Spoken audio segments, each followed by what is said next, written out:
237쪽을 보시면 부동산 표시 변경 등기 보셨죠? 네, 핵심이 되는 거 아까 말씀을 드렸어요. 그래서 여기 있는 거 다 보실 필요는 없고요. 첫 번째, 어디서 이루어지는 등기라고요? 표제부 등기. 그렇죠. 표제부. 그리고 권리에 관한 등기가 아니니까 단독 신청. 그렇죠. 가장 중요한 첨부 정보는 뭐라고요? 대장. 그리고 주등기입니까? 부기등기입니까? 언제나 주등기. 그렇죠. 그러한 내용이 가장 핵심이에요. 다음은 240쪽을 보시면 하필 등기 나와 있죠. 네, 요거는 나중에 설명을 드릴 겁니다. 좀 어려운 부분이에요. 그 다음에 쭉 넘어가셔서 다 보실 필요는 없어요. 나중에 다 지울 겁니다. 그 다음에 어디를 보시느냐면 쭉 넘기십니다. 경정등기가 있죠. 경정등기. 253쪽에 경정등기가 나와 있죠. 후발적 일부 불일치를 일치시켜주는 등기가 뭐라고요? 변경등기. 원시적 일부 불일치를 일치시켜주는 등기를 경정등기. 그 차이만 있다라고 했습니다. 나머진 다 똑같다고 했어요. 쭉 넘기십니다. 그 다음에 256쪽을 보시면 등기간의 가오로 등기 착오 또는 유료가 발생한 경우 이게 나와 있죠. 이게 바로 직권에 의한 경정등기입니다. 핵심만 나중에 설명을 드릴 겁니다. 쭉 넘기시면 돼요. 이제 258쪽을 보시면 권리에 관한 등기 절차 나와 있는데 거기 밑에 보시면 권리 변경 등기 나와 있죠. 어디서 이루어지는 등기입니까? 갑구나 을구. 그렇죠. 단독 신청입니까? 공동 신청입니까? 공동 신청. 그렇죠. 가장 중요한 첨부 정보는요. 계약서, 변경계약서. 주등기입니까? 부기등기입니까? 부기등기, 주등기 둘 다 이루어진다고 했죠. 네, 그건 나중에 설명을 드릴 거예요. 그래서 쭉 넘기십니다. 그 다음에 261쪽을 보시면 등기명의인 표시 변경 등기 있습니까? 이름 바뀔 때, 주민번호 바뀔 때, 주소가 바뀔 때 이루어지는 등기를 등기명의인 표시 변경 등기라고 불렀죠. 갑구, 을구입니까? 표제부입니까? 갑구, 을구. 가장 단독입니까? 공동입니까? 단독 신청. 그렇죠. 등기부자가 존재하지 않습니다. 그리고 가장 중요한 첨부 정보는 주민등록표 등초번. 그리고 언제나 무슨 등기? 부기등기. 네, 그런 핵심만 알고 계시면 돼요. 이제 어디를 보시냐면 쭉 넘기십니다. 263쪽에 말소 등기를 보겠습니다. 말소 등기. 여기에 이러한 부동산이 있고 소유자는 갑이에요. 갑이 소유자인데 갑이 을로부터 돈을 빌립니다. 10억 원을 빌리겠죠. 그냥 빌려주지는 않을 테고 담보를 요구할 겁니다. 그래서 갑은 을에게 부동산을 담보로 제공하는데 이는 저당권을 설정해 주는 겁니다. 저당권이 설정되기 위해선 우리민법 186조에 의해서 물권행위, 즉 저당권 설정 계약이 체결돼야 되고 그리고 등기까지 이루어져야 되겠죠. 저당권 설정 등기라는 게 이루어집니다. 그러면 저당권이 발생을 하게 될 겁니다. 요 을은 두 가지 권리를 갖겠죠. 첫 번째 10억 원의 채권. 맞습니까? 돈을 빌려줬죠. 10억 원의 채권. 그리고 저당권도 취득하게 될 겁니다. 그래서 을은 두 개의 법적 지위를 가지고 있는 겁니다. 채권자의 지위와 저당권자의 지위. 지금 돈을 빌린 자는 누굽니까? 갑이죠. 갑은 채무자예요. 그리고 저당권을 만들어줬죠. 저당권 설정자라고 얘기합니다. 그래서 둘 다 두 개의 법적 지위를 갖게 되는데 이때 요 채권을 뭐라고 부르냐면 저당권이 잡힌 채권이라고 해서 피담보채권이라고 불러요. 피는 한자로 잡힌, 당한, 수동의 의미를 가진 한자예요. 그래서 요 채권을 저당권이 잡힌 채권, 피담보채권이라고 부릅니다. 여기까지 되셨을까요? 이때 이 저당권 등기는 갑구에서 이루어지겠습니까? 을구에서 이루어지겠습니까? 을구에서. 그래서 이렇게 등기가 될 겁니다.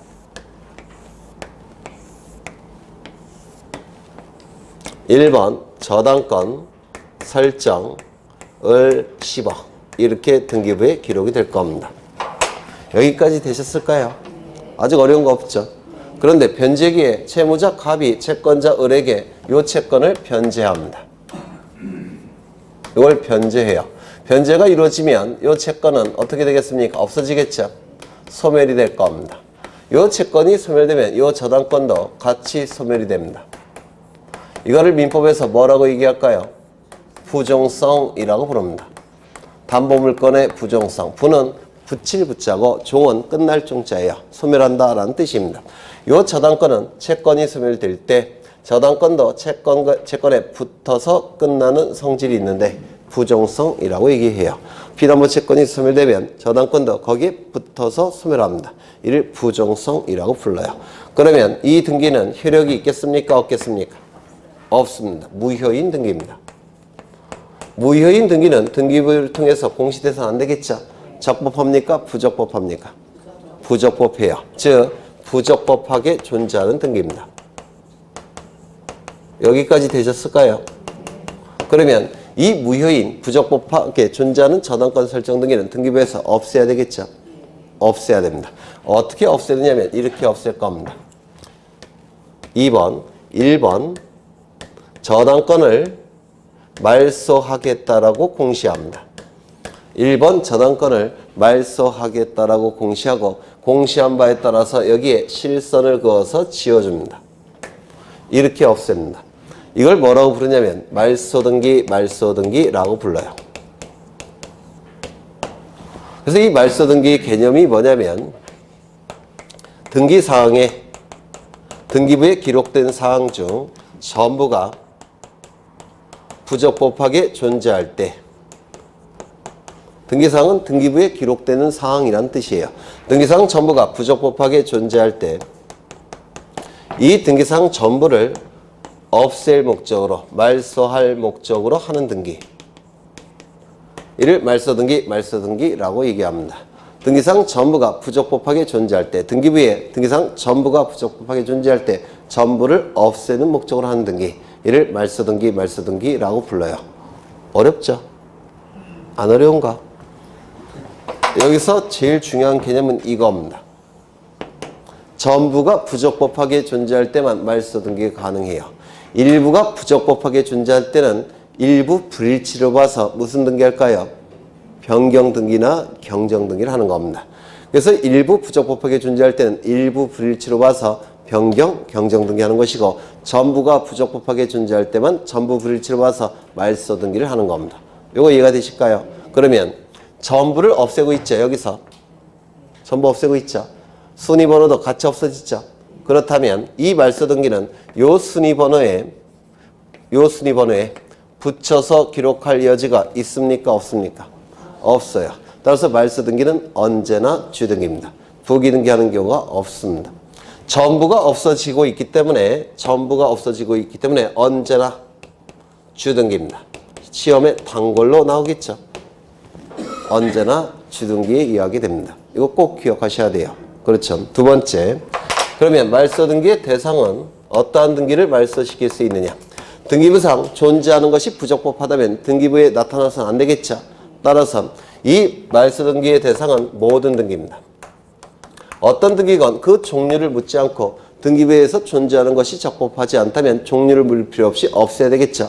따라서 모든 등기는 부적법하게 존재한다면 종류를 묻지 않고 다 말소시킵니다. 그런데 예외가 존재해요. 예외가 시험에 잘 나옵니다. 말소등기는 말소할 수가 없습니다.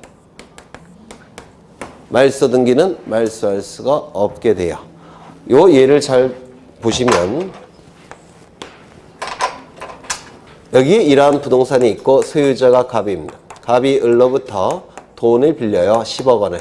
그냥 빌려주진 않겠죠. 담보를 요구할 겁니다. 그래서 갑은 을에게 저당권을 설정하게 됩니다. 을은 10원의 피담보 채권 발생할 테고 그 다음에 저당권 등기를 하면 저당권 취득하게 될 겁니다. 맞습니까? 그렇죠. 등기부에는 어떻게 기록될까요? 저당권이 설정되기 위해선 저당권 설정 계약, 물권 행위가 있어야 되고 그 다음에 등기까지 갖춰야 되겠죠. 저당권 설정 등기까지 갖추게 될 겁니다. 맞습니까? 등기부에는 이렇게 등기가 될 거예요.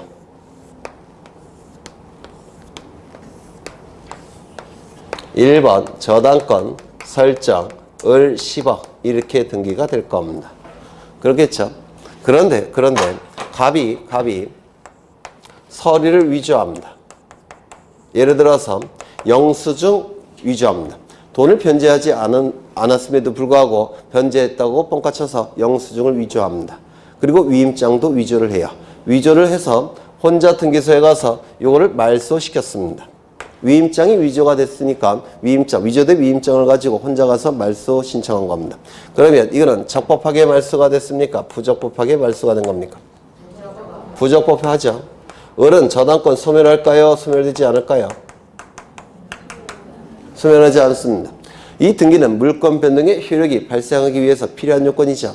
하지만 물권 변동의 효력이 계속 존속하기 위해서 필요한 요건은 아니라고 했죠. 존속 요건은 아닙니다. 따라서 이 등기가 부적법하게 말소가 됐다면 이는 을의 저당권 소멸하지 않습니다. 을은 여전히 저당권자예요. 맞습니까? 그런데 서류를 위조해서 이렇게 말소했습니다. 2번 1번 저당권을 말소하겠다라고 공시하고 그 다음에 여기를 지워졌다는 겁니다. 그러면 이 말소 등기는 적법하게 존재합니까? 부적법하게 존재합니까? 부적법하게 존재하죠. 맞습니까? 그러면 부적법하게 존재하는 것은 전부 부적법하게 존재한다면 전부 말소시킬 수 있는 거죠. 그래서 말소를 시켜보겠습니다. 3번, 1번, 2번 말소 등기를 말소하겠다라고 공시한 다음에 공시한 바에 따라서 이렇게 지워보겠습니다. 그러면 말소 등기를 말소했는데 요 실선이 없어집니까? 그냥 남아있습니까? 그냥 남아있죠. 그러면 말소 등기 말소해봤자 을의 저당권 등기는 다시 살아나지 않습니다. 쓸데없는 짓 한 겁니다. 이거 이해가 되실까요? 말소 등기 말소해봤자 을의 저당권은 되살아나질 않아요. 그래서 말소 등기 말소는 이건 쓸데없는 짓 한 겁니다. 이거 이해가 되실까요? 말소 등기는 말소 등기 해봤자 의미가 없습니다. 그러면 어떠한 등기를 해야 되느냐면 이런 등기를 합니다. 이렇게 회복을 시킵니다. 1번 저당권 설정 을 10억. 그 다음에 서류가 위조가 돼서 말소가 됐죠. 1번 저당권 말소. 서류가 위조가 돼서 말소가 됐습니다. 이 말소 등기는 부적법하게 존재하죠. 그런데 이 말소 등기를 말소해봤자 이게 살아나지 않는다고 했죠. 그럼 어떠한 방식을 사용하느냐면 이러한 방식을 씁니다. 3번 1번 저당권이 말소가 됐는데 이를 회복시키겠다고 공시합니다. 그리고 공시한 바에 따라서 회복을 시켜줍니다. 저당권 설정 을 10억. 회복이 될 때는 순위 번호도 회복이 돼요. 이렇게 회복을 시킵니다. 그래서 말소 등기 말소해봤자 의미가 없고 대신 무슨 등기 한다고요? 말소 회복 등기. 이게 말소 회복 등기라는 거예요. 그래서 말소 등기 말소해봤자 의미가 없고 대신 말소 회복 등기라는 걸 하게 됩니다. 이거 시험에 대단히 잘 나오는 거죠. 말소 등기는 없습니다. 대신 무슨 등기가 있다고요? 말소 회복 등기. 이거 이해가 되실까요? 그렇죠. 세 번째 요건. 요건은 두 가지가 있는데 첫 번째, 이게 첫 번째 요건이에요. 등기사항의 전부가 부적법하게 존재할 것. 이게 첫 번째 요건입니다. 등기사항의 전부가 부적법하게 존재할 것. 이게 첫 번째 요건입니다. 이때 전부라는 걸 꼭 기억해 두셔야 돼요. 일부일 때는 어떤 등기로 해결한다고요? 변경이나 경정 등기로 해결하는 것이지 말소 등기를 하는 게 아닙니다. 그래서 이 전부라는 거 꼭 기억하셔야 되고요. 또한 부적법하게 존재하게 된 원인은 따지지 않습니다. 그 원인은 민법에서 따지는 거고 우리 등기법에서는 그 원인을 묻지 않고 등기부상 존재하는 것이 부적법하다면 무조건 없애야 됩니다. 무슨 말인지 알겠습니까?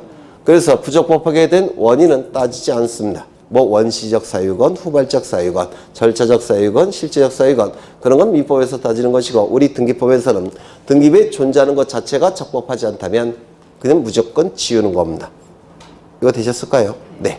두 번째, 여기 시험에 잘 나오는데 올해도 출제가 됐죠.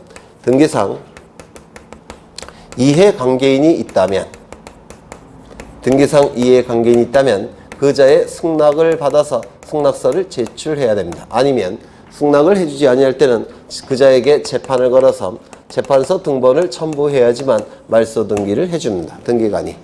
그래서 여기 시험에 관련해서 제일 잘 나오는 건데요. 이것 좀 이해를 하겠습니다. 여기에 이러한 부동산이 있고 소유자는 갑이에요. 갑이 소유자인데 갑이 을에게 전세권을 설정해 줍니다. 전세권을 설정해 줘요. 그러면 전세권 설정 계약을 체결할 테고 전세권 설정 등기 이루어질 테고 전세금 지급했겠죠. 맞습니까? 그래서 을의 이름으로 전세권 설정 등기가 실행이 됩니다. 이 등기는 주등기일까요? 부기등기일까요? 소유자로부터 첫 번째 도출된 등기는 무슨 등기? 주등기. 두 번째는 부기등기. 이거는 소유자 갑으로부터 첫 번째 도출됐죠. 주등기, 부기등기, 주등기. 이때 을은 돈이 필요합니다. 돈이 필요해서 병으로부터 돈을 빌립니다. 얼마를 빌렸느냐? 5억을 빌립니다. 담보를 요구하겠죠. 그래서 을은 병에게 저당권을 설정해 줄 수가 있습니다. 저당권을 설정해 줄 수가 있어요. 이때 병이 취득하는 저당권은 전세권에 대한 전세권부 저당권 이렇게 불러요. 전세권부 저당권을 설정해 줍니다. 그리고 등기까지 하게 될 겁니다.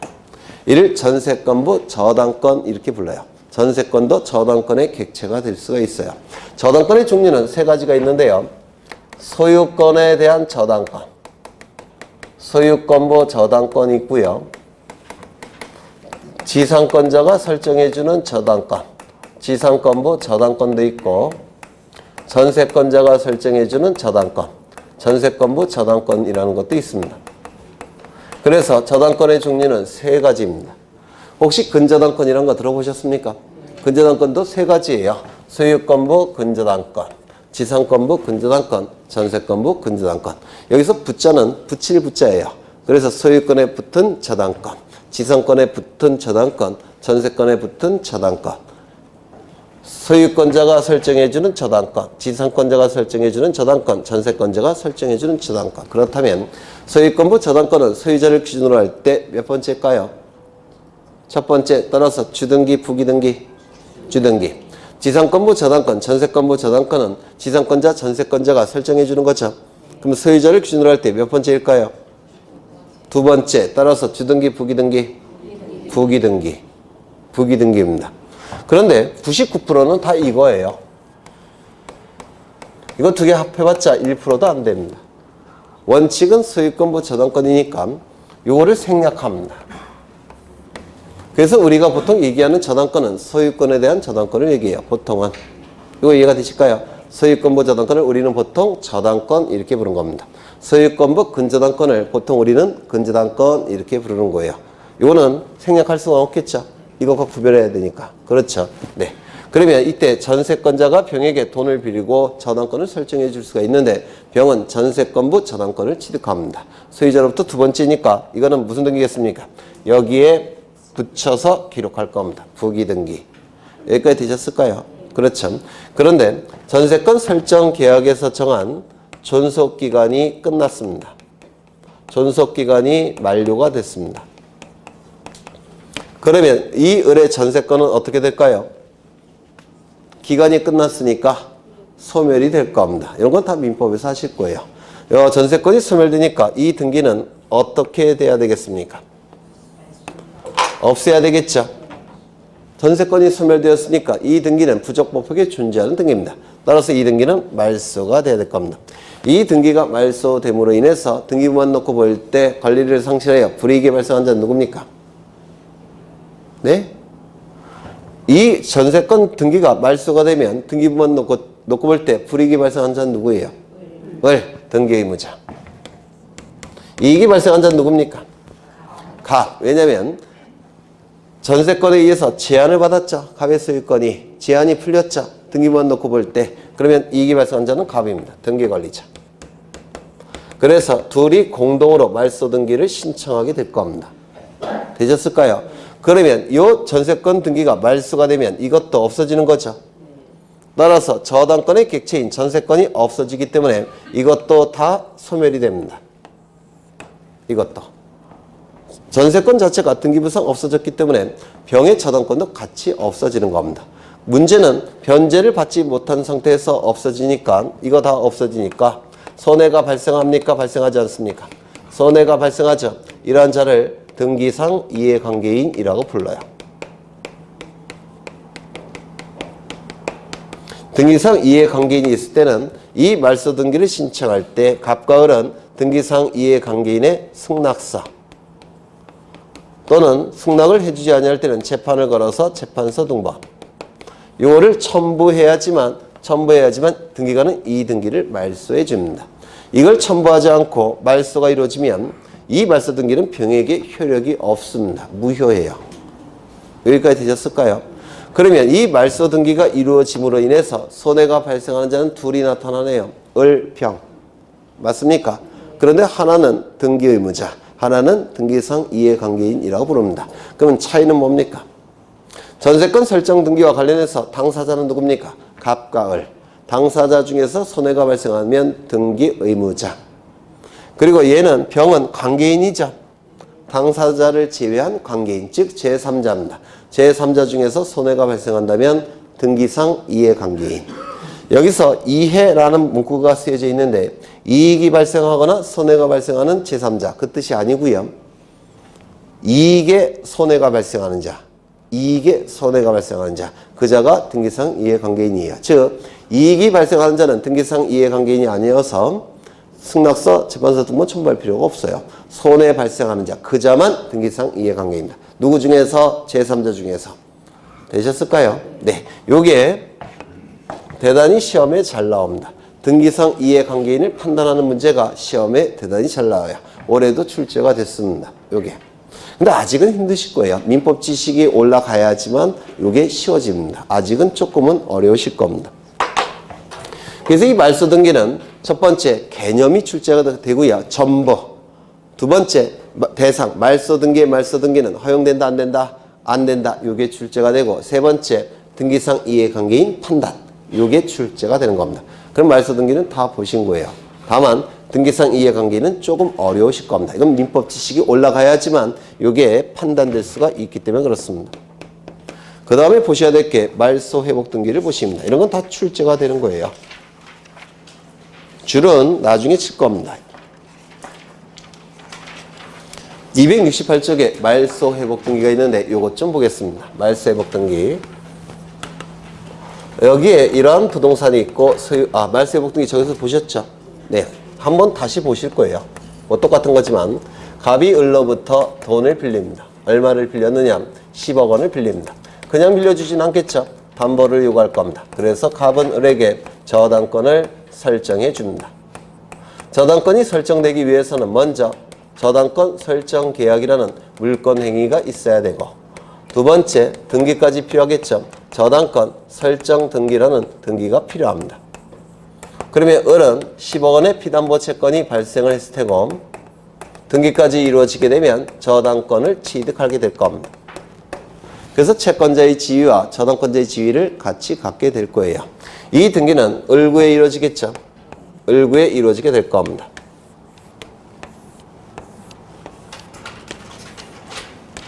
(1번) 저당권 설정 을 10억 이렇게 등기가 이루어지게 될 겁니다. 되셨을까요? 일부러 반복하는 거예요. 좀 익숙해지시라고. 계속 반복입니다. 복과목은. 그러면 이때 갑은 을에게 변제해야 되는데 변제도 하지 않은 상태에서 서류를 위조해서 이 등기를 없앴다는 겁니다. 이는 적법하게 말소가 된 겁니까? 부적법하게 말소가 된 겁니까? 부적법하게. 그렇죠. 그래서 이거는 부적법하게 말소가 된 겁니다. 그래서 부적법하게 말소가 어떻게 됐냐면 이렇게 됐습니다. 2번 1번 저당권 말소 그리고 이걸 실서를 그어서 전부 지워질 겁니다. 그러면 이건 부적법하게 말소가 된 거니까 말소 등기를 말소할 수 있습니까? 없다고 했죠. 어떻게 한다고 했죠? 그렇죠. 3번 1번 저당권이 말소가 됐는데 이를 회복시키겠다고 공시합니다. 공시한 바에 따라서 회복을 시킵니다. 저당권 설정 을 10억 그리고 회복이 될 때는 순위도 같이 회복이 됩니다. 이게 뭐라고요? 말소 회복 등기. 그럼 이 말소 회복 등기의 개념은 뭐냐면 등기사항에 전부 조심하셔야 될 것은 여기 일부도 포함이 됩니다. 등기사항의 전부 또는 일부가 부적법하게 말소가 됐을 때 부적법하게 말소가 됐을 때 이 부적법하게 말소된 전부 또는 일부를 부적법하게 말소된 전부 또는 일부를 회복시킬 목적으로 하는 등기. 이를 말소 회복 등기라고 얘기를 하겠다는 겁니다. 여기서 기억하셔야 될 것은 말소 등기와 달리 뭐가 포함되어 있습니까? 일부가 포함되어 있습니다. 이건 무슨 뜻이냐면 이걸 지상권 설정, 그 다음에 을, 지료, 1억 이렇게 등기가 됐습니다. 그 다음에 여기에 서류를 위조해서 여기다가 1의 1번 지상권 변경한 다음에 요거를 말소시키는 경우가 있어요. 일부 말소. 그러면 요 나머지 이런 것도 이건 지워집니까 안 지워집니까? 요것만 없앤 거죠. 맞습니까? 그러면 요것만 없었으니까 요것만 살리면 되지 않겠습니까? 그렇죠. 그래서 여기 3번 1번 저당권 말소 회복한 다음에 요 지료를 다시 기록합니다. 지상권 설정 1억 이렇게. 그러면 이거는 일부 말소 회복 등기라고 부르는데요. 이때 요게 지워졌습니까? 살아있습니까? 살아있죠. 따라서 이때는 여기다가 여기가 살아있으니까 붙여서 기록할 수가 있습니다. 이거 이해가 되실까요? 전부 말소 회복은 무슨 등기 할까요? 주등기. 일부 말소 회복 등기는 순위번호가 살아있으니까 무슨 등기 할까요? 부기 등기. 이걸 좀 기억하시라는 겁니다. 전부 말소 회복은 주등기. 일부 말소 회복은 부기 등기. 되셨을까요? 그 다음에 두 번째 요건. 요건은 이거예요. 등기사항에 전부 또는 일부가 부적법하게 말소가 됐을 것. 여기서 조심하셔야 될 건 요게 포함된다는 거 꼭 기억해 두셔야 합니다. 일부도 회복시킬 수 있다는 거. 즉 변경이나 경정 등기를 통해서 일부가 말소됐으면 그 부분도 회복시킬 수 있다는 거. 요게 좀 기억되실 필요가 있고요. 두 번째, 말소된 등기를 말소하는 방식으로 회복시킬 수 있습니까? 없습니까? 없죠. 말소 등기를 회복하는 방식으로 한다고 했죠. 세 번째, 제3자에게 예측할 수 없는 불칙에 손해를 입혀서는 안 됩니다. 그러면 제3자에게 예측할 수 없는 손해를 입혀서는 안 된다는 얘기는 미리 알려서 승낙을 받아야 된다는 겁니다. 맞습니까? 미리 알려서 승낙을 해주지 아니할 때는 재판을 걸어서 재판소 등본을 첨부해야 된다는 뜻이에요. 결국 이 요건은 뭐냐면 책에는 그렇게 돼 있는데 등기상 이해관계인이 있을 때는 그자의 뭐가 필요하다고요? 승낙서. 승낙을 해주지 아니할 때는 재판서 등본. 그걸 첨부하라는 뜻입니다. 요 세 번째는. 그럼 요걸 좀 이해를 하실 건데요. 여기에 이러한 부동산이 있고 소유자가 갑입니다. 갑이 을로부터 돈을 빌립니다. 얼마를 빌렸느냐면 10억 원을 빌립니다. 그냥 빌려주진 않겠죠. 담보를 요구할 겁니다. 그래서 갑은 을에게 저당권을 설정해 줍니다. 그러면 을은 10억 원의 채권이 있을 테고 이를 담보하기 위한 저당권 설정 등기까지 이루어지게 되면 을은 저당권을 취득하게 될 겁니다. 맞습니까? 이건 첫 번째 이루어졌으니까 1순위가 되겠죠. 그런데 갑이 서류를 위조합니다. 서류를 위조해서 영수증과 위임장을 위조해서 요거를 말소시킵니다. 이거는 적법하게 말소가 된 겁니까? 부적법하게 말소가 된 겁니까? 부적법하게 말소가 된 거죠. 따라서 을은 저당권 소멸합니까? 소멸하지 않습니까? 소멸하지 않습니다. 을은 여전히 저당권자예요. 그것도 1순위. 맞습니까? 그렇죠. 이 갑이 서류를 위조해서 이걸 말소시킨 이유는 병으로부터 또 한 번 돈을 빌리고자 말소를 시킨 겁니다. 만약에 선순위자가 존재한다면 병이 10억 원 빌려줄까요? 안 빌려줄까요? 안 빌려주겠죠. 그래서 말소를 시킨 겁니다. 그래서 10억 원을 빌리고 저당권을 설정해 줍니다. 그러면 이 병도 10억 원의 채권이 발생할 테고 저당권 설정 등기를 할 테고 저당권을 취득할 겁니다. 그러면 등기부만 놓고 볼 때 등기부에는 얘가 몇 순위로 되겠습니까? 1순위겠죠. 왜? 선순위자가 말소가 됐으니까. 등기부상으로. 맞습니까? 그런데 객관적으로는 몇 순위입니까? 2순위자에 불과합니다. 등기부상 1순위자지만 객관적으로는 2순위자에 불과합니다. 그러면 이 상태에서 을이 자신의 등기가 부적법하게 말소가 됐다는 걸 확인한다면 회복시킬까요? 가만히 있을까요? 회복시키겠죠. 그래서 이 등기를 부적법하게 말소가 된 이 등기를 회복시킬 목적으로 말소 회복 등기를 하게 될 겁니다. 이 등기를 통해서 회복이 될 거예요.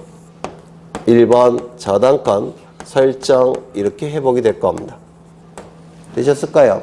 그러면 등기부상 얘가 되살아났으면 얘는 등기부상 몇 순위로 밀려납니까? 2순위로 밀려납니다. 그러면 등기부만 놓고 볼 때 병은 손해가 발생합니까? 발생하지 않습니까? 발생합니다. 이러한 자를 뭐라고 부른다고요? 등기상 이해관계인. 등기상 이해관계인이 있을 때는 요 말소회복 등기 신청할 때 그 자의 승낙서, 승낙을 해주지 아니할 때는 재판서 등본을 첨부해야 될 겁니다. 그래서 이게 가장 시험에 잘 나오는 거예요. 손해 여부를 판단하는 거. 지금은 어려운 거 맞아요. 지금은 저기 말소 등기 등기상 이해관계인의 그림과 말소회복 등기 등기상 이해관계인의 그림이 다르죠. 이런 것들은 민법 지식이 올라가면서 자연스럽게 터득하시는 겁니다. 아직은 어려우세요. 지금은 이런 게 있다는 것, 등기상 이해관계인이 있다는 것, 그런 게 있다는 것만 좀 느끼시면 될 것 같아요. 이게 말소회복 등기, 말소회복 등기라고 얘기를 합니다.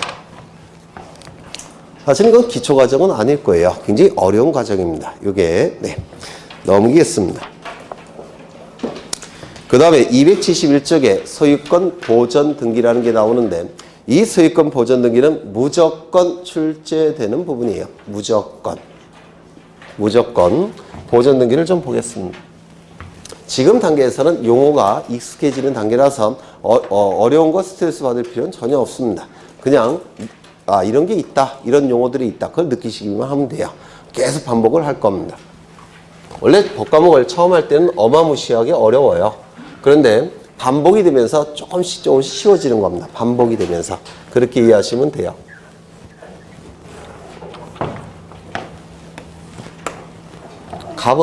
갑은 이 부동산을 소유하는 경우가 있을 겁니다. 소유하게 된 원인은 참 다양하겠죠. 다양할 겁니다. 그런데 가장 대표적인 거 몇 가지를 보자면 건물을 신축하는 경우. 신축한 자는 무조건 소유하는 겁니다. 우리 민법 187조에서. 법률 규정에 의한 물권 변동 187조에 규정되어 있죠. 거기 뭐라고 되어 있습니까? 상소. 그 다음에요. 안 하셨어요? 네? 했습니다. 등기법에서도 했었고 민법은 모르겠어요. 했는지 안 했는지. 등기법에서는 했습니다. 상소, 공용징수, 판결, 경매, 기타. 안 했나 보네. 네? 민법에서 같이 해야지만 이게 생각이 날 텐데 민법에서 안 하셨나 봐요. 그래서 187조로 보시면 세법에서 합니까? 네. 상소, 공용징수, 판결, 경매, 기타. 이때는 법률 규정에 의한 물권 변동이라고 불러요. 이때 기타에 해당되는 게 이거예요. 건물을 신축하게 되면 신축한 자는 등기 여부를 묻지 않고 무조건 소유하는 겁니다. 또는 바다를 메꾸는 경우. 공유수면을 바다라고 불러요. 공유수면을 매립하게 되면 토지가 나타나죠. 이때도 매립한 자가 무조건 그 토지를 소유하는 겁니다. 또한 이거는 좀 어려운 건데요. 이건 들어만 두셔요. 규약상 공용 부분을 폐지하는 경우. 규약상 공용 부분을 폐지하게 되면 이게 전유 부분으로 복귀가 되기 때문에 소유하는 자가 나타나게 됩니다. 이렇게 다양한 원인에 의해서 갑이 이 부동산을 소유할 수가 있어요. 이때 이 소유 상태를 권리로 인정하는 것이 소유권이라는 권리입니다. 소유 상태를 권리로 인정하는 것이 소유권이라는 권리인데 이 소유권을 다른 자들로부터 보호를 받고자 합니다. 보호를 받기 위해서는 다른 자들에게 알려줘야 됩니다. 공시해야 됩니다. 그러면 공시하는 방법이 있을 텐데 공시하는 방법은 부동산의 경우 무엇을 갖추는 겁니까?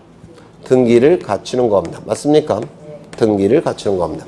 등기를 갖추기 위해서 이 갑은 등기소에 가서 등기를 갖춰달라고 신청하게 되는데 이때의 등기를 보전등기라고 부릅니다. 그래서 보전등기를 신청하게 됩니다. 보전등기 개념은 여러 번 말씀드렸는데 존재하는 소유권을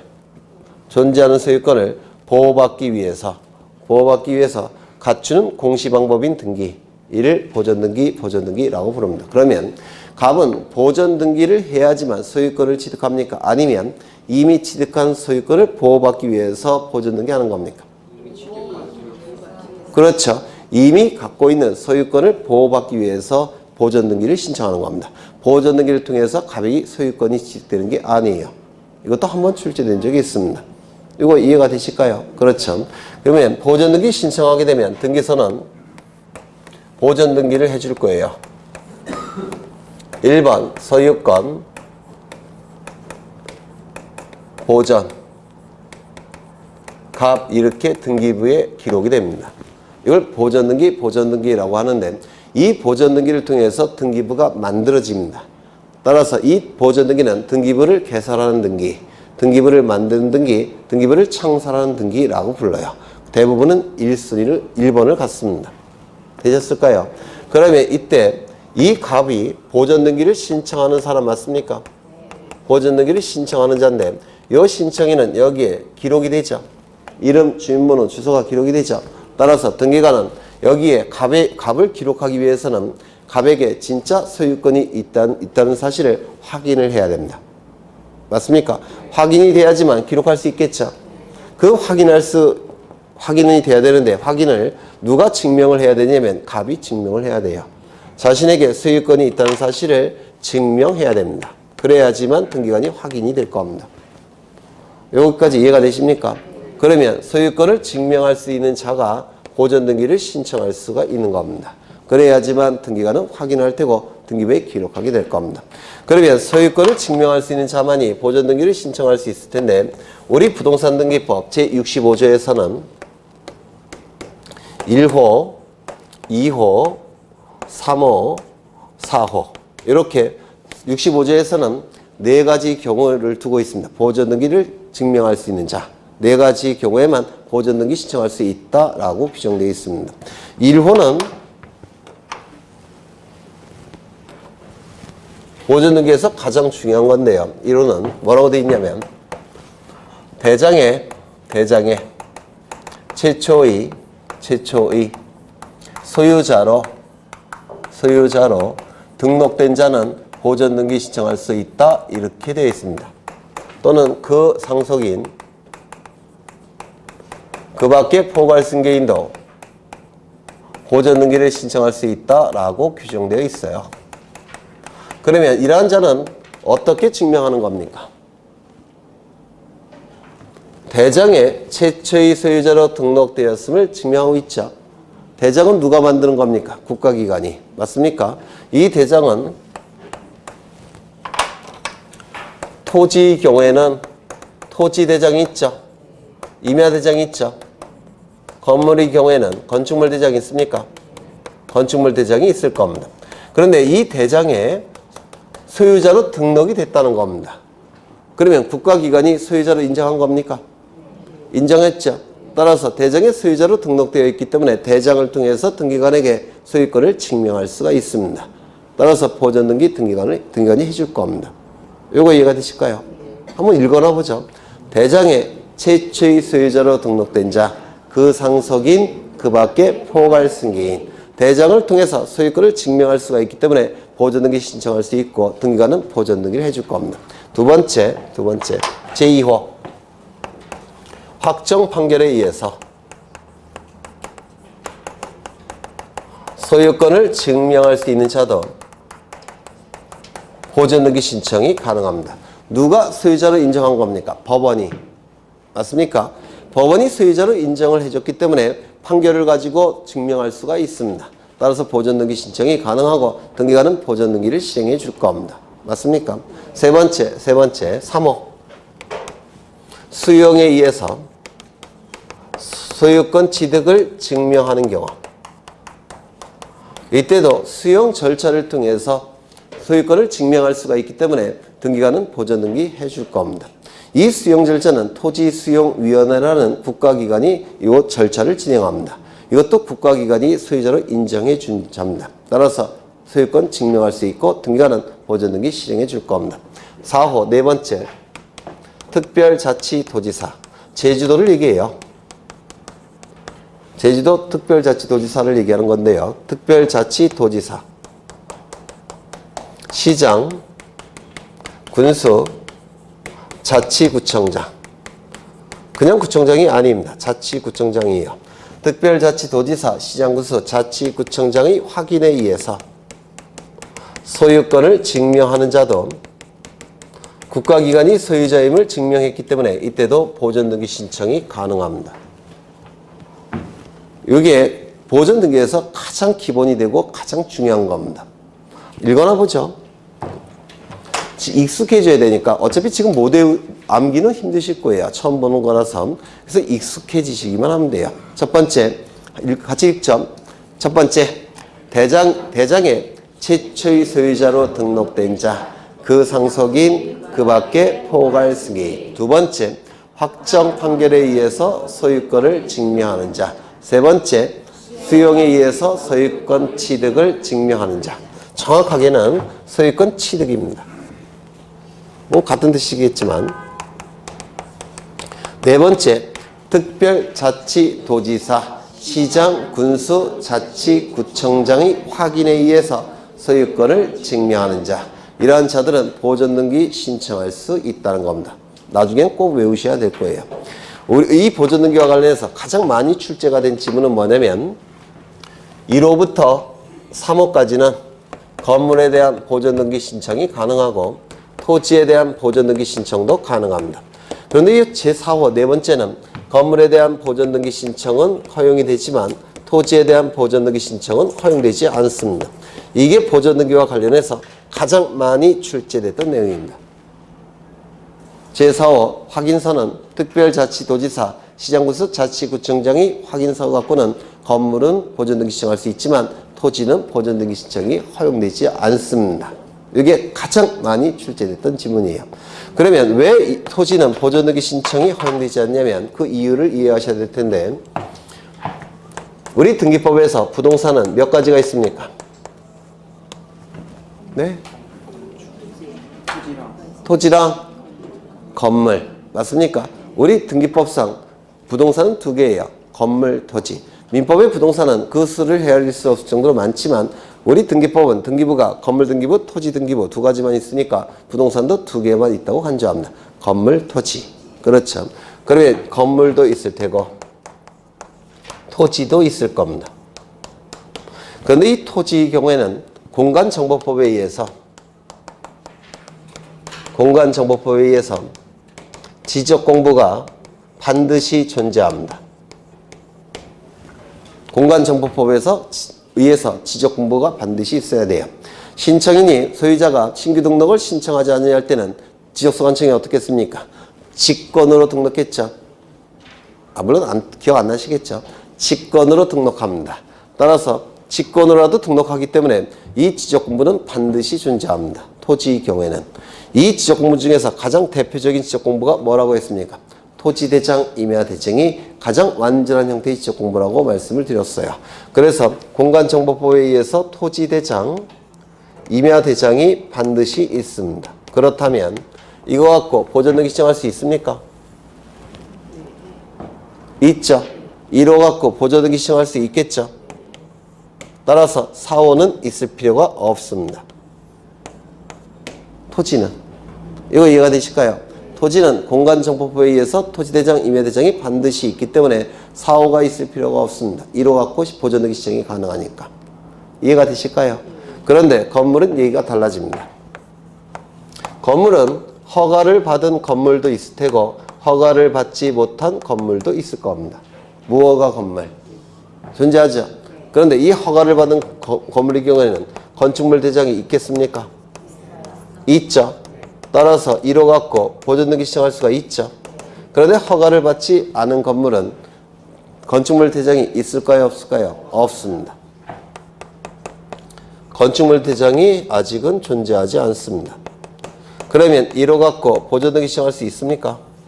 없을 겁니다. 그러면 허가를 받지 않은 무허가 건물은 재산적 가치가 없습니까? 네? 무허가 건물은 재산적 가치가 없습니까? 있죠. 재산적 가치가 있으니까 소유권을 보호할 필요가 있습니까? 없습니까? 있겠죠. 공시 방법인 등기를 갖출 필요가 있습니까? 없습니까? 있겠죠. 따라서 무허가 건물도 재산적 가치가 있기 때문에 소유자를 보호할 필요가 있기 때문에 보존 등기 가능하도록 해야 됩니다. 그런데 대장은 없으니까 대장 역할을 하는 뭔가가 필요하겠죠. 그게 몇 호입니까? 4호예요. 그래서 이것 때문에 4호가 존재하는 겁니다. 이거 이해가 되실까요? 그렇죠. 그러면 이 확인서는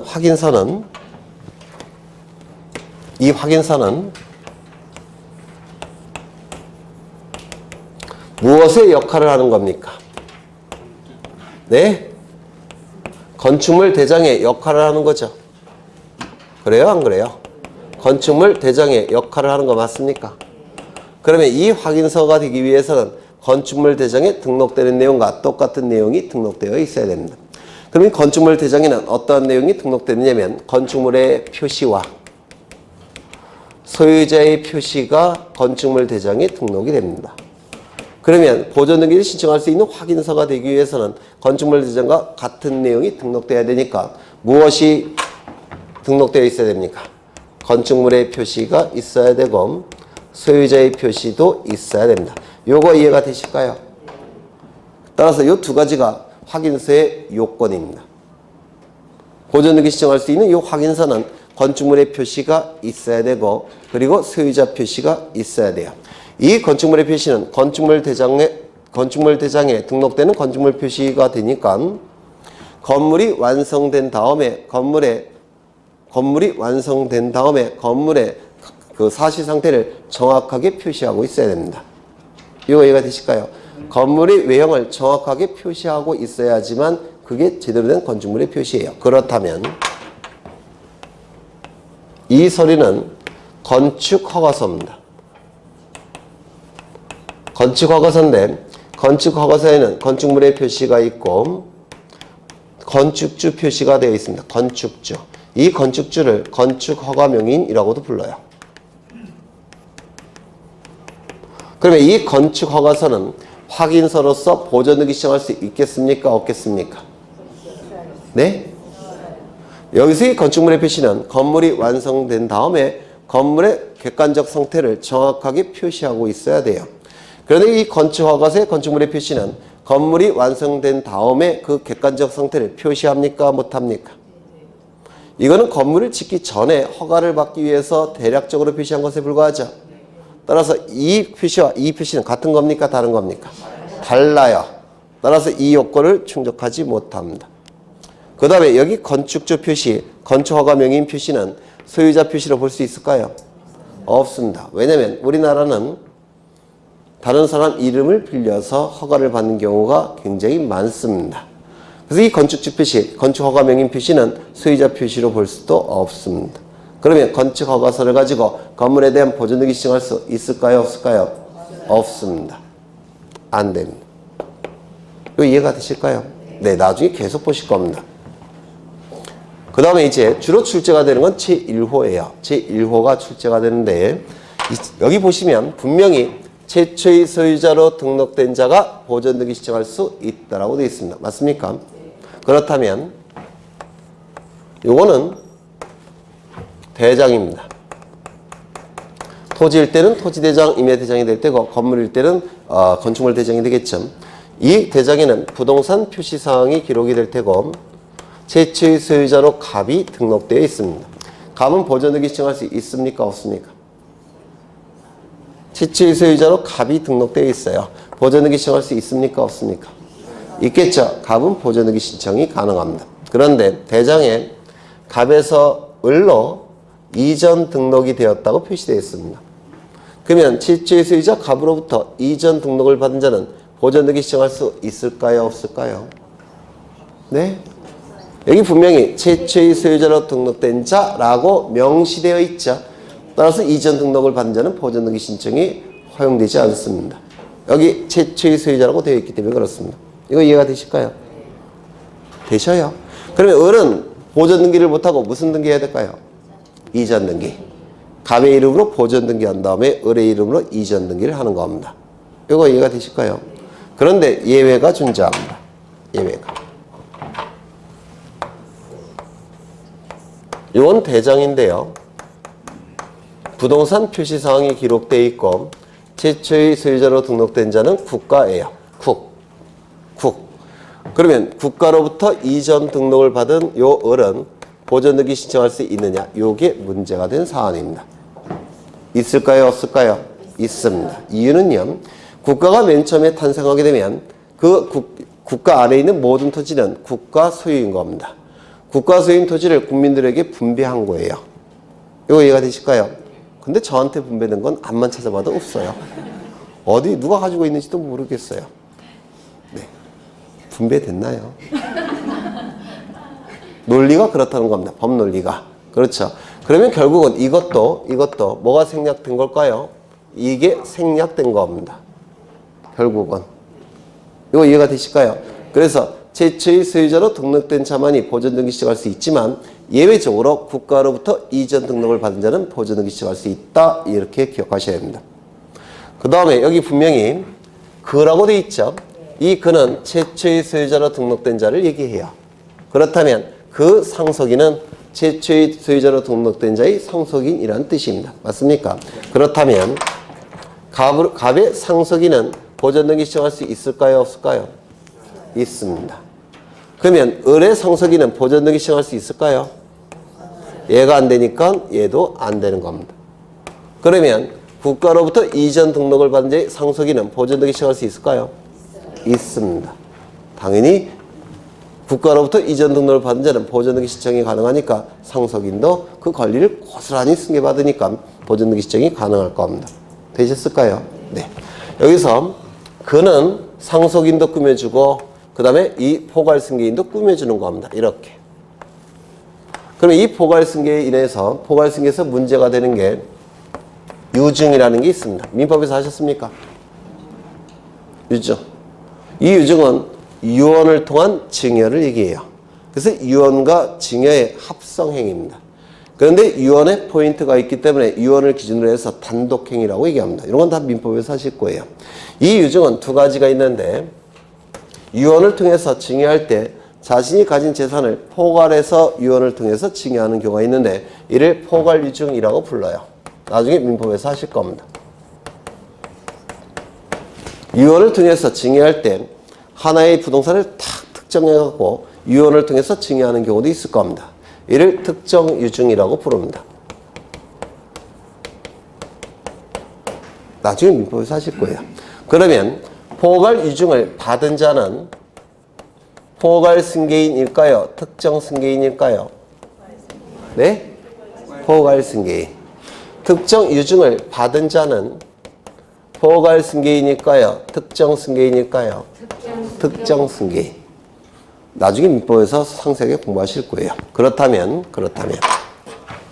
최초의 소유자로 등록된 자, 그 자의 포괄유증을 받은 자는 보전등기 신청할 수 있을까요? 없을까요? 있겠죠. 특정유증을 받은 자는 보전등기 신청할 수 있겠습니까? 포괄승계인만 된다고 했죠. 특정유증을 받은 자는 특정승계인이에요. 보전등기 신청할 수 있습니까? 없을 겁니다. 이전 등록을 받은 자의 포괄유증을 받은 자는 보전등기 신청할 수 있습니까? 얘가 안 되니까 안 되는 겁니다. 특정유증을 받은 자는 안 될 겁니다. 그러면 국가로부터 이전 등록을 받은 자로부터 포괄유증을 받은 자는 보전등기 신청할 수 있습니까? 있을 겁니다. 특정유증을 받은 자는 특정유증을 받은 자는 포괄승계인이 아니에요. 안 될 겁니다. 이러한 내용들이 보전등기에서 이제 공부를 하실 거예요. 다 해버렸지만 그래서 보전등기에서 출제될 수 있는 한 80%를 보신 거예요. 나머지 20%는 어디에 있느냐면 여기에 있습니다. 이건 너무 어려워요. 너무 어려우니까 나중에 할 겁니다. 그래서 요 정도 보실 텐데요. 지금 12월 달 기초과정이니까 지금은 요 하얀색 요것만이라도 익숙해지셔야 됩니다. 나머지는 앞으로 우리가 반복해서 보실 거예요. 다시요. 읽어나 보죠. 다시 한번. 1호 뭡니까?